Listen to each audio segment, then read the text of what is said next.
El mal ladrón. Tercer capítulo de Demian. Se podrían contar cosas hermosas, delicadas y amables de mi infancia, de mi seguridad junto a los padres, del amor filial y de la vida apacible, caprichosa, en aquel ambiente suave, cariñoso y diáfano.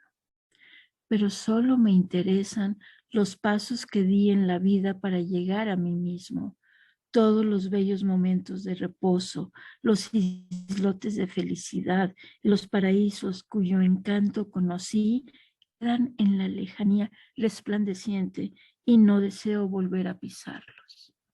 Por eso, al evocar mi juventud, hablaré solo de lo nuevo que me salió al encuentro, impulsándome adelante y desarraigándome. Las acometidas vinieron una y otra vez del otro mundo. Siempre trajeron consigo miedo, violencia y remordimiento. Siempre fueron turbulentas y pusieron en peligro la paz en que yo hubiera querido vivir constantemente. Vinieron los años en los que volví a descubrir que en mi interior latía un instinto que en el mundo permitido y diáfano había que disimular y ocultar. Como a todo ser humano, también a mí me asaltó el lento despertar del sentimiento del sexo como un enemigo destructor, como la tentación, lo prohibido y el pecado. Lo que mi curiosidad buscaba, lo que suscitaba sueños, placer y miedo, el gran misterio de la pubertad, no encajaba en absoluto dentro de la felicidad mimada de mi paz infantil. Yo hice como todos. Llevé la doble vida del niño que ya no es un niño.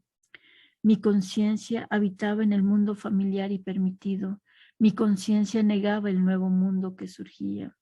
Pero al margen de aquel, yo vivía en sueños, instintos y deseos subconscientes sobre los que construía puentes, y la conciencia, cada vez más atemorizada, porque el mundo infantil se desmoronaba. Como casi todos los padres, tampoco los míos colaboraron en el despertar de los instintos vitales, de los que nunca se hablaba.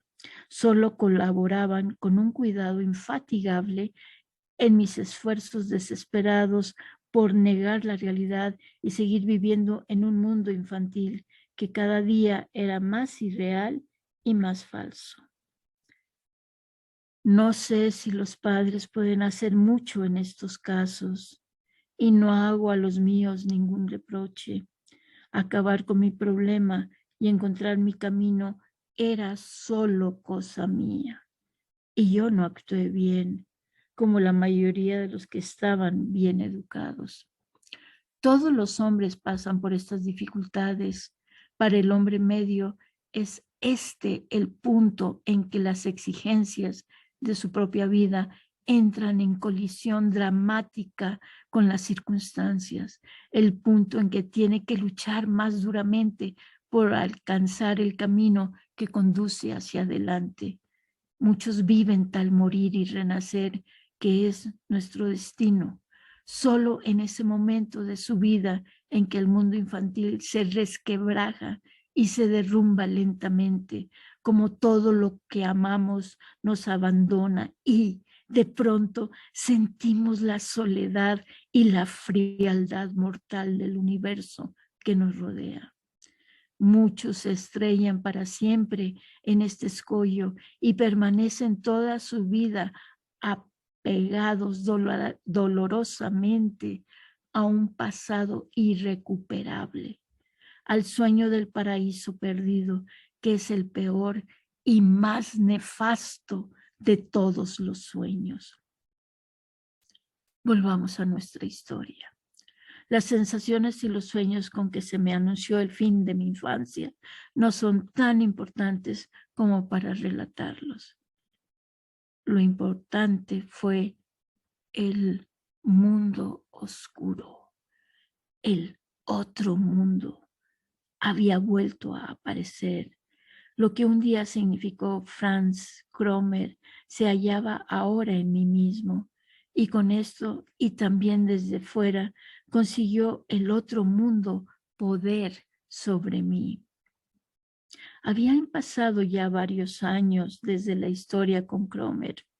Aquella época dramática y culpable de mi vida parecía estar muy lejana y haberse disuelto en la nada como una corta pesadilla. Franz Kromer hacía mucho tiempo que había desaparecido de mi vida y apenas si me fijaba en él cuando me lo encontraba alguna vez en la calle. Sin embargo, la otra figura importante de mi tragedia, Max Demian, no llegó a desaparecer ya nunca de mi horizonte. Durante mucho tiempo se mantuvo muy al margen, visible pero pasivo. Lentamente fue acercándose, irradiando otra vez su fuerza y haciendo sentir su influjo. Intento recordar lo que sabía de Demian en aquel tiempo. Puede ser que no hablara con él ni una vez durante un año o más. Yo lo evitaba y él no me importunaba en absoluto. Quizá me saludaba cuando alguna vez nos encontrábamos. Me parecía entonces que en su amabilidad había un leve destello de sarcasmo o de irónico reproche, pero probablemente eran imaginaciones mías. La aventura que yo había vivido con él y el extraño ascendiente que había ejercido sobre mí parecían como olvidados, tanto por su parte como por la mía. Busco su imagen y ahora que reflexiono sobre él, recuerdo que permanecía siempre allí y que yo me daba cuenta de ello. Lo veo ir al colegio solo o entre algunos alumnos mayores y lo veo extraño, solitario y silencioso, caminando entre ellos como un astro, rodeado de su atmósfera propia, viviendo según sus propias leyes. Nadie le quería. Nadie tenía trato íntimo con él, excepto su madre. Y tampoco ella parecía tratarle como a un niño, sino como a un adulto. Los profesores procuraban dejarle tranquilo. Era un buen alumno, pero no intentaba gustar a nadie. Y de vez en cuando oíamos algún rumor sobre una respuesta, un comentario o una réplica que había dado a algún profesor en un tono difícilmente superable por su áspera provocación y su ironía. Cierro los ojos y me parece ver su imagen. ¿Dónde fue? ¿Dónde fue? Sí, ahora vuelvo a recordar. Fue en la calle, frente a nuestra casa. Le vi allí un día, con un bloque en la mano dibujando. Estaba copiando el viejo escudo con el pájaro tallado que campeaba sobre el portal de nuestra casa. Yo me encontraba en la ventana, escondido detrás de la cortina y le observaba. Con profundo asombro vi su rostro atento, distante y despejado, vuelto hacia el escudo. Era el rostro de un investigador o de un artista inteligente y lleno de voluntad, extrañamente despejado y distante, con ojos llenos de experiencia. De nuevo lo veo. Fue un poco más tarde en la calle. Estábamos a la salida del colegio, agrupados en torno a un caballo caído. El caballo, aún enganchado a su carro, yacía resoplando angustiada y lastimeramente por los hollares dilatados y sangrando de una herida invisible, mientras el polvo blanco de la carretera se iba tiñendo lentamente de oscuro. Cuando aparté los ojos de aquel espectáculo, con una sensación de malestar, vi el rostro de Demian. No se había acercado, se mantenía en segundo término, con aquel aire de siempre, tranquilo y elegante. Su mirada estaba fija en la cabeza del caballo y tenía de nuevo una atención profunda y silenciosa casi fanática, pero desapasionada. No pude apartar los ojos de él y sentí entonces lejos en el subconsciente algo muy especial. Observé el rostro de Demian y descubrí no solo que no tenía cara de niño, sino que su rostro era el de un hombre, y aún más me pareció ver o sentir que tampoco era la cara de un hombre, sino algo distinto. Era como si en aquel rostro hubiera algo femenino. Durante un instante no me pareció ni masculino, ni infantil, ni viejo, ni joven, sino milenario, fuera del tiempo, marcado por otras edades diferentes a la que nosotros vivimos. Los animales suelen tener esa expresión, o los árboles, o las estrellas. Yo no lo sabía. Aunque entonces no sentía exactamente lo que ahora puedo formular como adulto, sí sentía algo parecido. Quizás era guapo, no sé si me gustaba o me repelía. Tampoco aquello estaba claro. Yo solo veía una cosa, que era diferente a nosotros, como un animal, como un espíritu o como una pintura. No sé bien cómo era, pero sí que era distinto, inexplicablemente distinto a todos nosotros.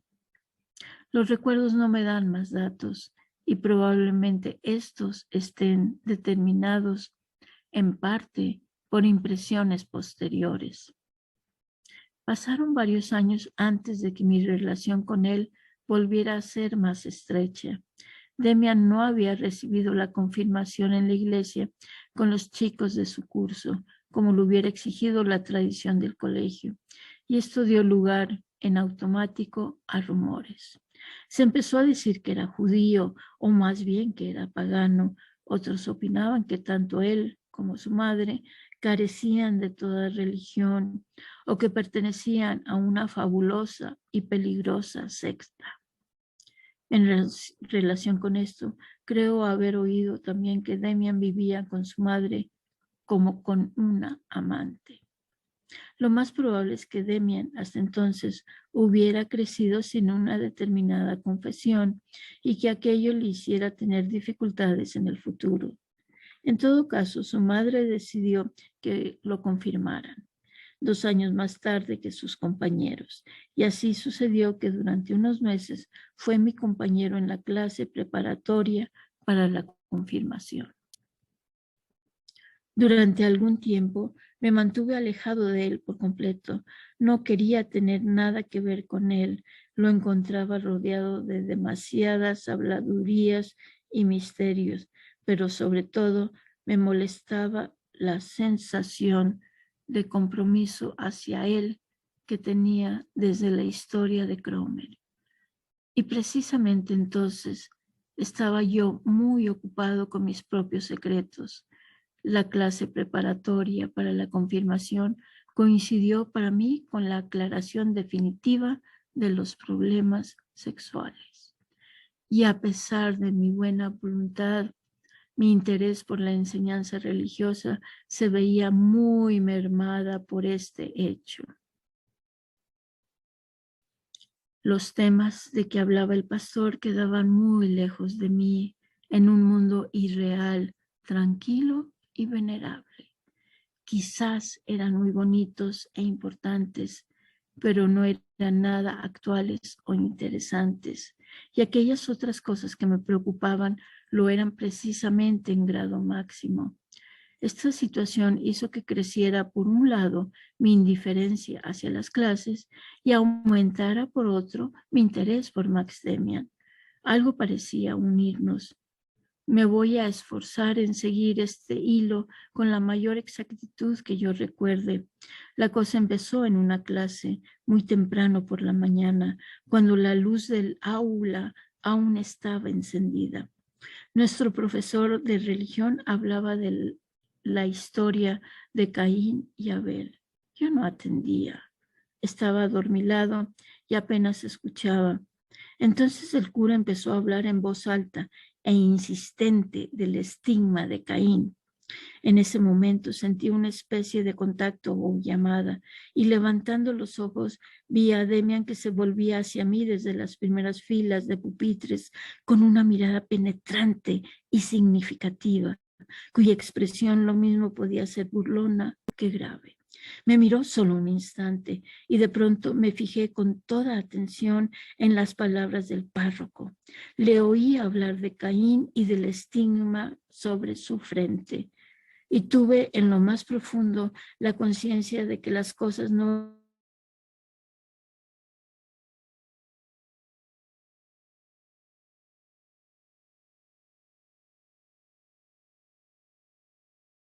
se.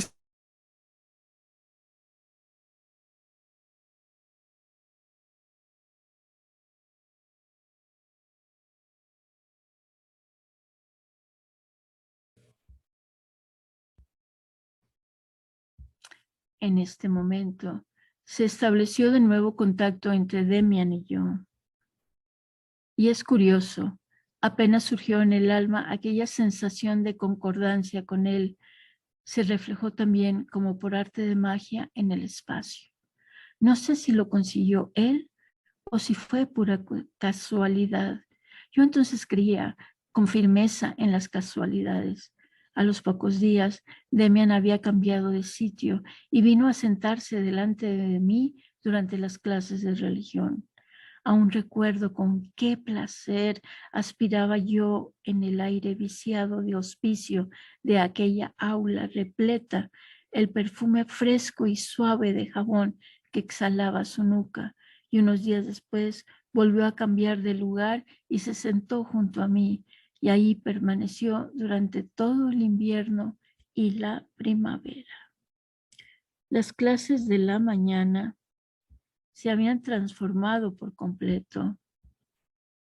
Ya no eran adormecedoras y aburridas, me hacían ilusión.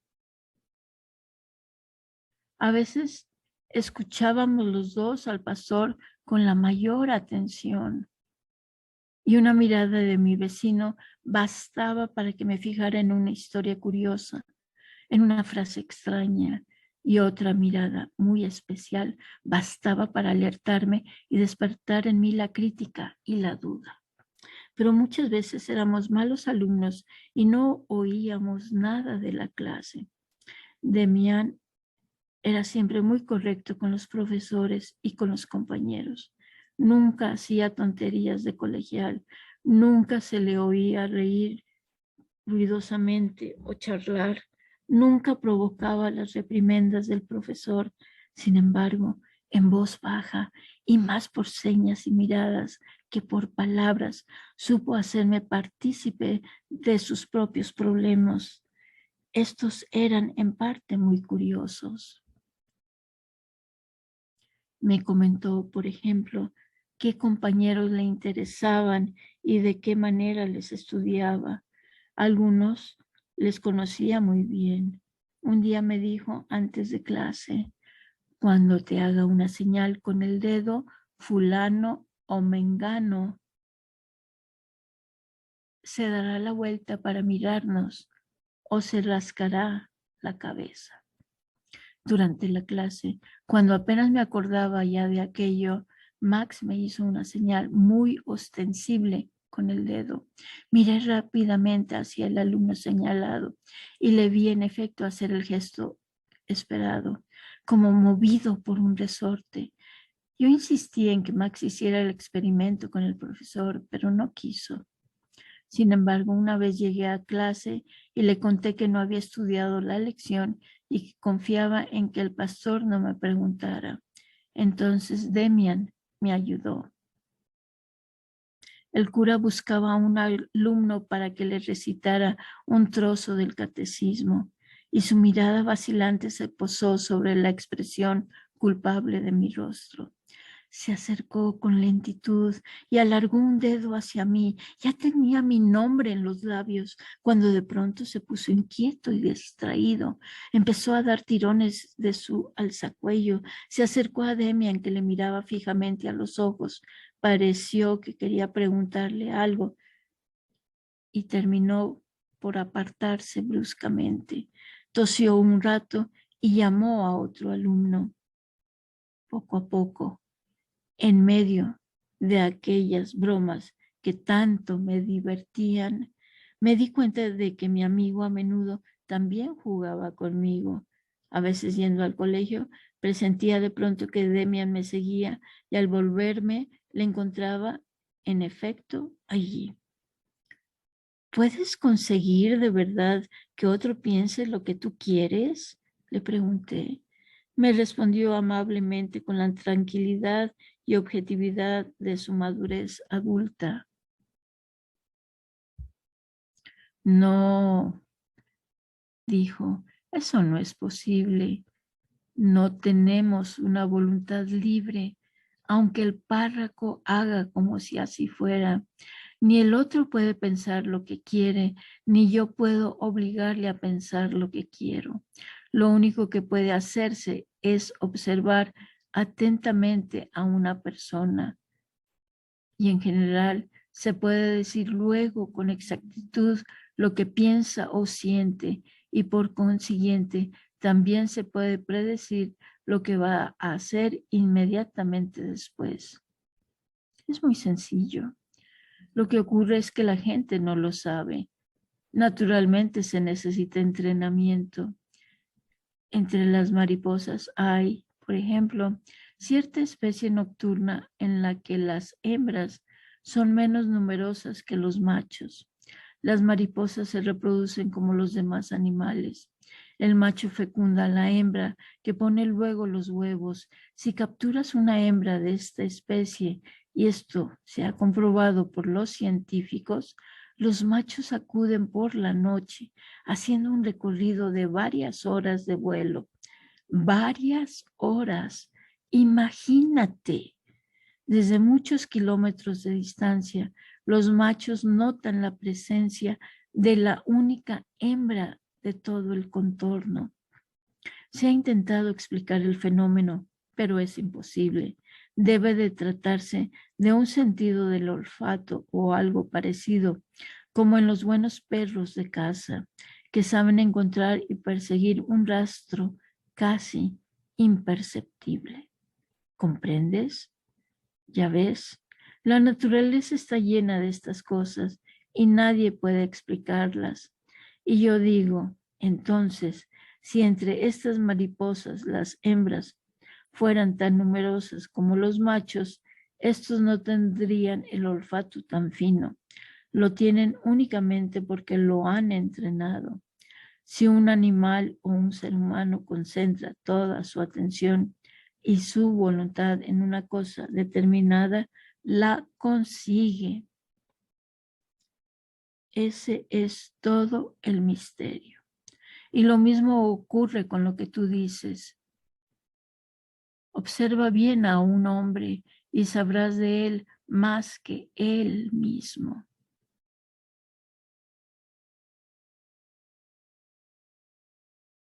Te lo vuelvo a repetir. Si un animal o un ser humano concentra toda su atención y su voluntad en una cosa determinada, la consigue. Ese es todo el misterio. Y lo mismo ocurre con lo que tú dices. Observa bien a un hombre y sabrás de él más que él mismo, de sí mismo. Estuve a punto de pronunciar las palabras adivinación de pensamiento y recordarle con ellas la historia de Cromer que quedaba tan lejana. Pero con respecto a ese asunto sucedía algo muy raro entre nosotros. Ni él ni yo hacíamos nunca la más mínima alusión a lo que hacía unos años él había intervenido de una manera tan decisiva en mi vida. Era como si nunca hubiera habido nada entre nosotros, o como si cada uno contactara y contara con el otro, con que el otro hubiera olvidado lo pasado. Era como si nunca hubiera habido nada entre nosotros, o como si cada uno contara con que el otro hubiera olvidado lo pasado. Sucedió incluso que nos encontramos una o dos veces con Franz Cromer yendo por la calle, pero no intercambiamos ni una mirada ni pronunciamos palabra alguna sobre él. ¿Cómo explicas lo de la voluntad?, pregunté. Dices que no tenemos libre albedrío, pero también aseguras que uno no tiene más que concentrar su voluntad sobre un objetivo para conseguirlo. Ahí hay una contradicción. Si no soy dueño y señor de mi voluntad, tampoco puedo concentrarme libremente sobre esto o aquello. Me dio unas palmadas en el hombro. Siempre lo hacía cuando alguna ocurrencia mía le gustaba. Así me gusta. Que me preguntes, exclamó riendo. Siempre hay que preguntar, que dudar. Verás, es muy sencillo. Si una de esas mariposas, por ejemplo, quisiera concentrar su voluntad sobre una estrella o algo por el estilo, no podría hacerlo. Así ni lo intenta siquiera. Elige como objetivo solo lo que tiene sentido y valor para ella, algo que necesita, algo que le es imprescindible. Por eso logra lo increíble, desarrolla un fantástico sexto sentido que ningún animal excepto ella posee. Nosotros tenemos un radio de acción más amplio y más interesante que un animal, pero también estamos limitados a un círculo relativamente estrecho y no podemos salir de él.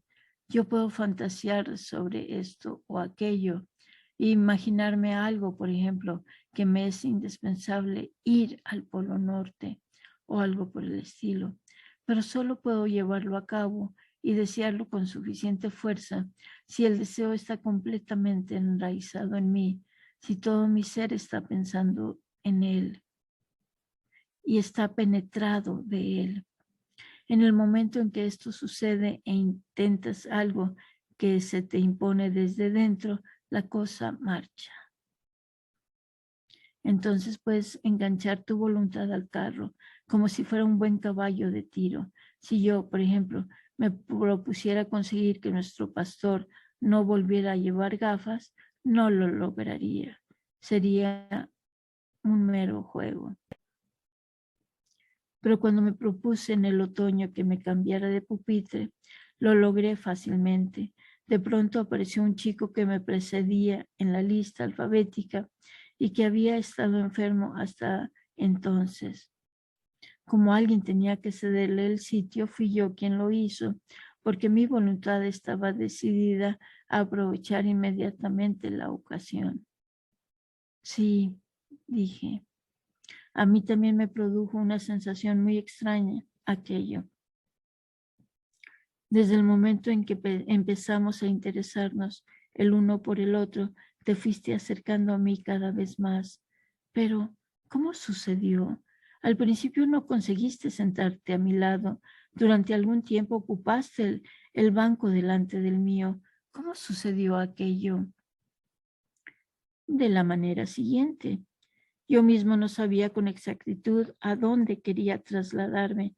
Sabía únicamente que quería estar sentado más atrás.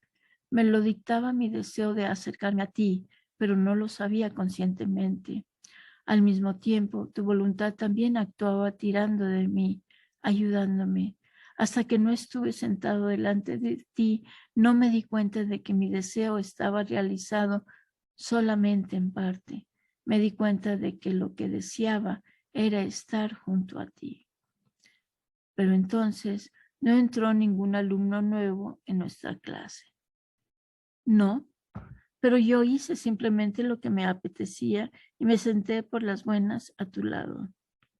El chico con el que cambié de sitio solo se extrañó y me dejó hacer. El cura notó una vez que allí se había producido un cambio. En general, cada vez que tiene que dirigirse a mí, algo le inquieta obscuramente. Sabe muy bien que me llamo Demian y que yo, con un apellido empezado con la letra D, no debe estar detrás entre la S de Sinclair. Pero eso no llega a su conciencia, porque mi voluntad se lo impide y porque yo le pongo obstáculos. El buen hombre se da cuenta de que hay algo que no funciona. Me mira y empieza a devanarse los sesos, pero tengo un remedio muy sencillo. Siempre le miro fijamente a los ojos. La mayoría de la gente no lo resiste. Todos se ponen muy inquietos. Cuando quieras conseguir algo de alguien, le miras inesperadamente a los ojos con firmeza. Si ves que no se intranquiliza, puedes renunciar a tu deseo. No vas a conseguir nada de él. Yo no conozco más que una persona con la que me falla el sistema. ¿Quién? Pregunté rápidamente. Me miró con los ojos levemente guiñados, como cuando pensaba intensamente. Luego los apartó y no dio ninguna respuesta. A pesar de la curiosidad tan fuerte que sentía, no pude repetir la pregunta. Creo, sin embargo, que se refería a su madre. Parecía vivir con ella en una confianza total. Sin embargo, nunca me hablaba de ella, ni me llevaba a su casa. Yo apenas la conocía. En aquella época intenté algunas veces imitarle y concentrar mi voluntad sobre un deseo con toda intensidad para conseguirlo. Eran deseos que me parecían bastante apremiantes, pero no lograba nada. Nunca me atreví a hablar de ello con Demian. Lo que yo deseaba no hubiera podido confesárselo, y él tampoco preguntaba. Mi fe religiosa había sufrido, entre tanto, bastante deterioro. Sin embargo, mis pensamientos, influenciados por Demian, se diferenciaban de aquellos de mis compañeros que habían llegado al escepticismo total. Había unos cuantos que ocasionalmente dejaban caer frases sobre lo ridículo e indigno que era creer aún en Dios y en historietas tales como la Santísima Trinidad y la Inmaculada Concepción, y que opinaban que era una vergüenza seguir contando todavía semejantes patrañas. Yo no pensaba así en absoluto. Aún en los casos de duda, conocía a través de las experiencias de mi niñez la realidad de una vida piadosa como la que llevaban mis padres, y sabía que no era indigna ni falsa. Es más, seguía sintiendo el mayor respeto por lo religioso. Pero Demian me había acostumbrado a considerar e interpretar los relatos y dogmas religiosos con más libertad y personalidad, con más fantasía. Por lo menos yo seguía siempre con agrado las interpretaciones que él me proponía, aunque muchas veces me parecieran demasiado extremistas, como la historia de Caín. Una vez, sin embargo, llegó a asustarme durante la clase de religión con una teoría aún más atrevida. El profesor había hablado del Gólgata, el relato bíblico de la pasión y muerte del Salvador. Me había impresionado mucho ya desde niño, cuando mi padre nos leía en Viernes Santo la historia de la pasión. Yo vivía profundamente emocionado en ese mundo doloroso, hermoso de Getsemaní y del Gólgata, pálido y fantasmal, pero increíblemente vivo, tremendamente vivo. Cuando escuchaba la pasión según San Mateo de Bach, el sombrío y poderoso fulgor del dolor que irradiaba aquel mundo misterioso me inundaba con estremecimientos místicos. Aún hoy, esta música y el Actus Tragicus son para mí la quintesencia de la poesía y la expresión artística. Al final de aquella clase, Demian me dijo muy pensativo: hay algo, Sinclair, que no me gusta. Vuelve a leerles la historia y analízala bien. Verás que tiene un sabor falso. Me refiero a los dos ladrones. Es grandioso el cuadro de las tres cruces erguidas allá sobre la colina. ¿Para qué nos vienen con la historia sentimental del buen ladrón? Primero fue un criminal y cometió Dios sabe cuántos delitos. Después se desmorona y celebra verdaderos festines de arrepentimiento y contrición. ¿Me puedes decir qué sentido tiene ese arrepentimiento a 2 pasos de la tumba?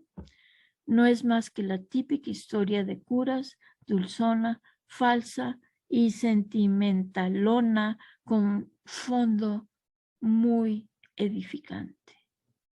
Si hoy tuvieras que escoger de entre los 2 hombres a uno como amigo, o tuvieras que decidirte por uno para darle tu confianza, seguro que no elegirías a ese converso llorón. No, elegirías al otro, que es todo un hombre y tiene carácter. Le importa 3 pitos la conversión, que dada su situación no puede ser más que palabrería, y sigue su camino hasta el final, sin renegar en el último momento de manera cobarde del demonio que le había ayudado hasta entonces. Es alguien que tiene carácter. Y los hombres con carácter quedan siempre mal parados en la Biblia. Quizá fuera un descendiente de Caín. ¿Tú crees? Me quedé consternado.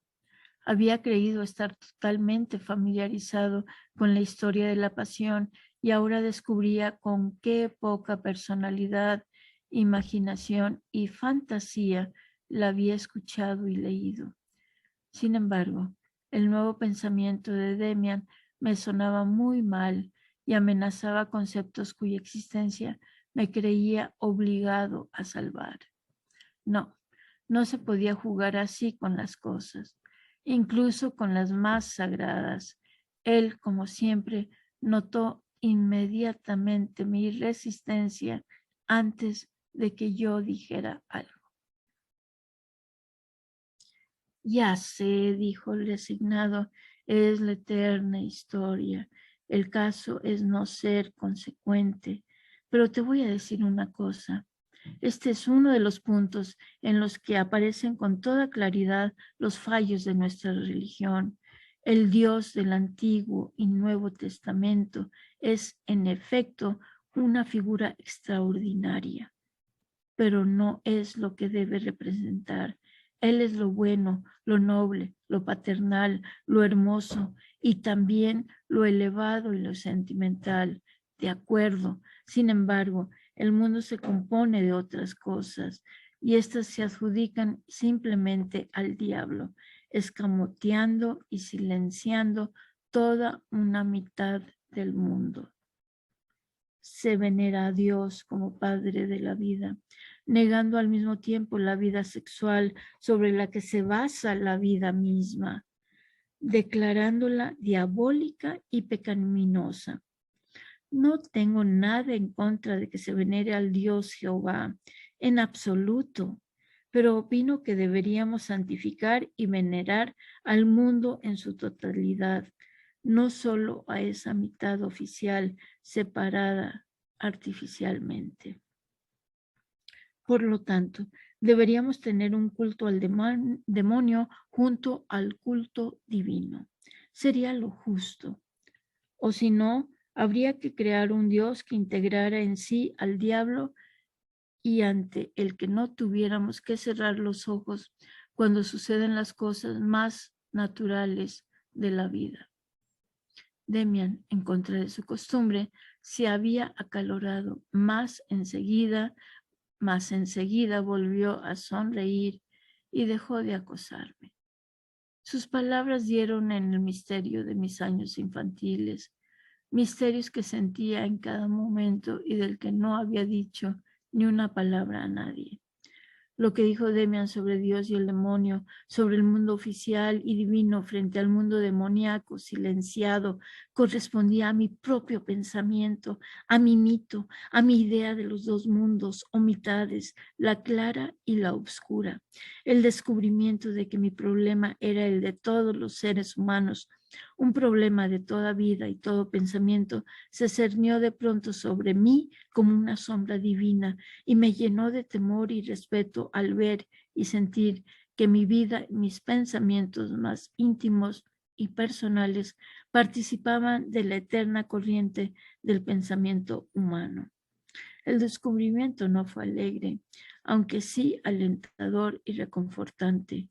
Era duro y áspero, porque encerraba en sí responsabilidad, soledad y despedida definitiva de la infancia.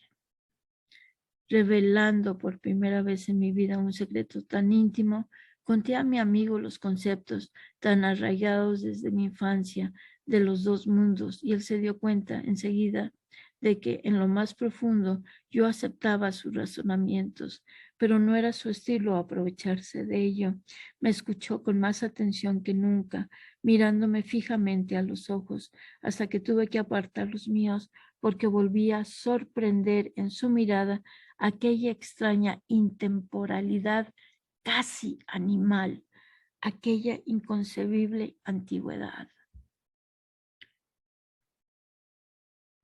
Ya hablaremos otro día, dijo con cuidado.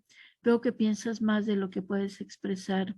Claro que si es así, te darás cuenta también de que nunca has vivido completamente lo que piensas, y eso no es bueno. Solo el pensamiento vivido tiene valor. Hasta ahora has sabido que tu mundo permitido solo era la mitad del mundo y has intentado escamotear la otra mitad, como hacen los curas y los profesores, pero no lo conseguirás. No lo consigue nadie que haya empezado a pensar. Sus palabras me llegaron al alma. Pero, exclamé casi gritando, hay cosas verdaderamente feas y prohibidas, no puedes negarlo, están prohibidas y tenemos que renunciar a ellas. Yo sé que existen el crimen y los vicios, pero porque existan, no voy yo a convertirme en un criminal. Hoy no agotaremos el tema, me tranquilizó Max.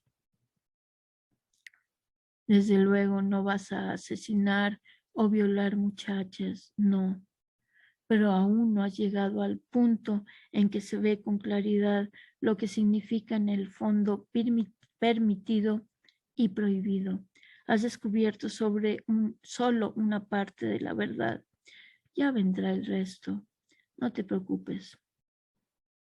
Por ejemplo, desde hace un año sientes en ti un instinto que pasa por prohibido más fuerte que todos los demás. Los griegos y muchos otros pueblos, en cambio, han divinizado este instinto y lo han venerado en grandes fiestas. Lo prohibido no es algo eterno, puede variar. También hoy cualquiera puede acostarse con una mujer si antes ha ido al sacerdote y se ha casado con ella. En otros pueblos es de otra manera. Por eso cada uno tiene que descubrir por sí mismo lo que le está prohibido.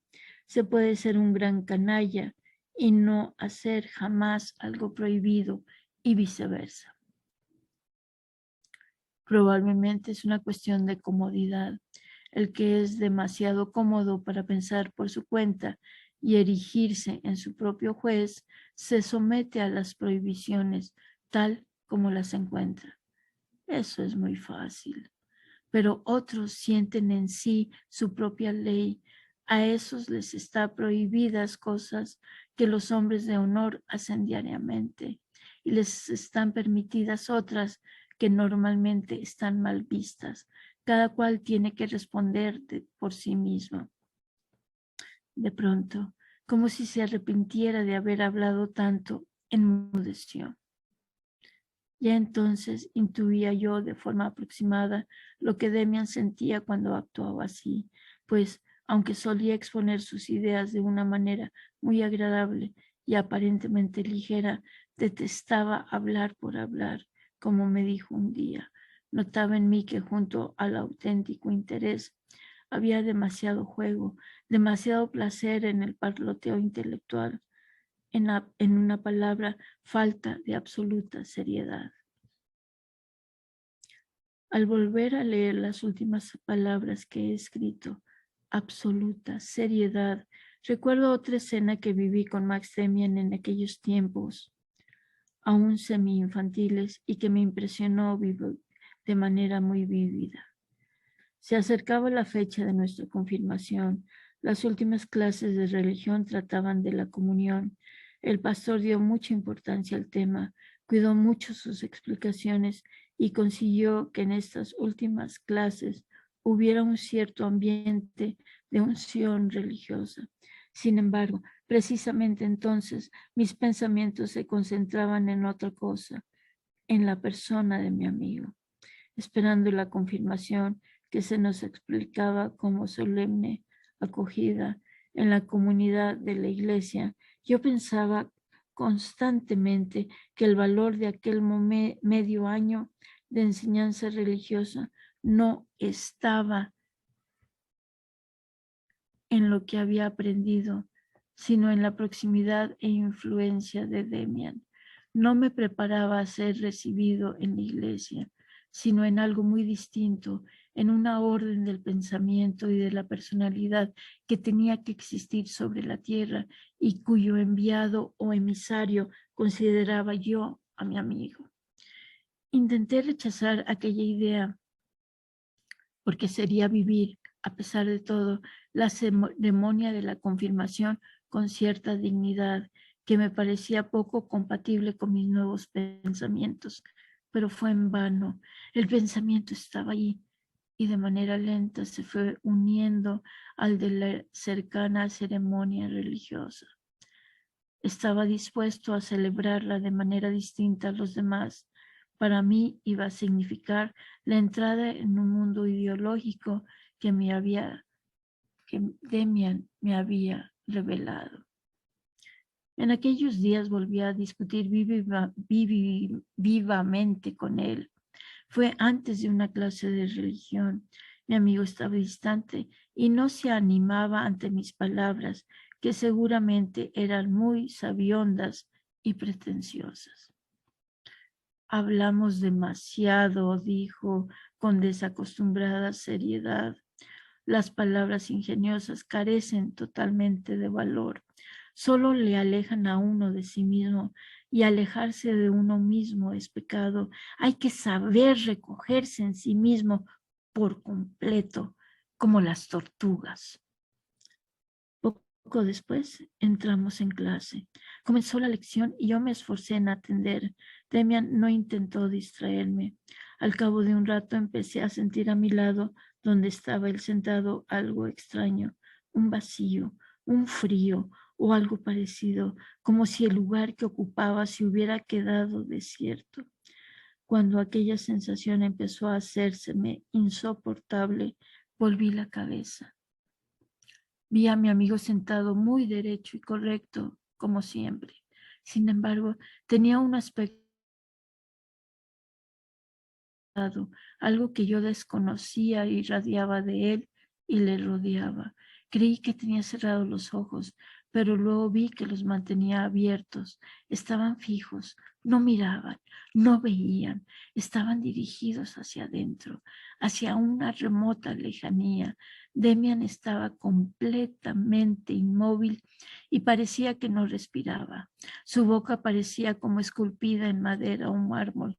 Su rostro pálido, de una palidez uniforme, era como de piedra, y solo su cabello castaño tenía vida. Sus manos descansaban delante de él sobre el pupitre, inertes y quietas, como objetos, como piedras o frutas, pálidas e inmóviles, pero no blandamente, sino como firme y segura protección de una intensa y oculta vida. Aquel espectáculo me hizo temblar. Está muerto, pensé, y estuve a punto de gritar, pero sabía que no lo estaba. Fascinado, no podía apartar los ojos de su rostro, de aquella pálida y pétrea máscara, sintiendo que aquel era el verdadero Demian. Lo que solía aparentar cuando iba y hablaba conmigo no era más que una parte de Demian, aquel que durante un rato representaba un papel, plegándose y amoldándose para dar gusto. Pero el verdadero Demian tenía este aspecto pétreo, ancestral, animal, bello y frío, muerto y al mismo tiempo rebosante de una vida fabulosa, y en torno suyo el vacío silencioso, el éter, los espacios siderales, la muerte solitaria. Ahora se ha sumergido del todo en sí mismo, pensé estremecido. Nunca me había sentido tan solo. Ya no participaba de él. Estaba fuera de mi alcance, más lejos que si se encontrara en la isla más lejana del mundo. No podía comprender cómo nadie, excepto yo, se daba cuenta. Todos tenían que verle, todos tenían que estremecerse, pero nadie se fijó en Demian. Seguía erguido como una estatua, rígido como un ídolo, según me pareció entonces, mientras una mosca se posaba sobre su frente y recorría lentamente su nariz y sus labios, sin que él reaccionara con el más leve gesto. ¿Dónde se encontraba en esos instantes? ¿Qué pensaba? ¿Qué sentía? ¿Se hallaba en un paraíso o en un infierno? No me fue posible preguntárselo. Cuando al final de la clase le volví a ver vivir y respirar, nuestras miradas se cruzaron y constaté que era el de antes. De dónde venía, dónde había estado, parecía cansado. Su rostro tenía otra vez color, sus manos se movían, su pelo castaño, sin embargo, parecía ahora sin brillo y como cansado. En los días que siguieron, intenté varias veces en mi dormitorio un nuevo ejercicio. Me sentaba muy derecho en una silla, inmovilizaba los ojos, me quedaba completamente quieto y esperaba a ver cuánto tiempo podía aguantar y qué sensaciones tenía. Pero solo conseguí cansarme y que los párpados me escocieran fuertemente. Poco después fue la confirmación de la que no me ha quedado ningún recuerdo importante. Después, todo cambió. La niñez fue derrumbándose a mi alrededor. Mis padres empezaron a mirarme un poco desconcertados. Mis hermanas me resultaban muy extrañas. Un vago desengaño deformaba y desteñía los sentimientos y las alegrías a que estaba acostumbrado. El jardín ya no tenía perfume, el bosque no me atraía, el mundo a mi alrededor parecía un saldo de cosas viejas, gris y sin atractivo. Los libros eran papel y la música ruido. Así van cayendo las hojas de un árbol otoñal sin que él lo sienta. La lluvia, el sol o el frío resbalan por su tronco, mientras la vida se retira lentamente a lo más íntimo y lo más recóndito. El árbol no muere, espera. Se había decidido que después de las vacaciones iría a otro colegio, por vez primera, lejos de casa. A veces mi madre se acercaba a mí con especial ternura, despidiéndose ya por adelantado y esforzándose en llenar mi corazón de amor, nostalgia y recuerdo. Demian estaba de viaje. Yo estaba solo. Fin del capítulo 3.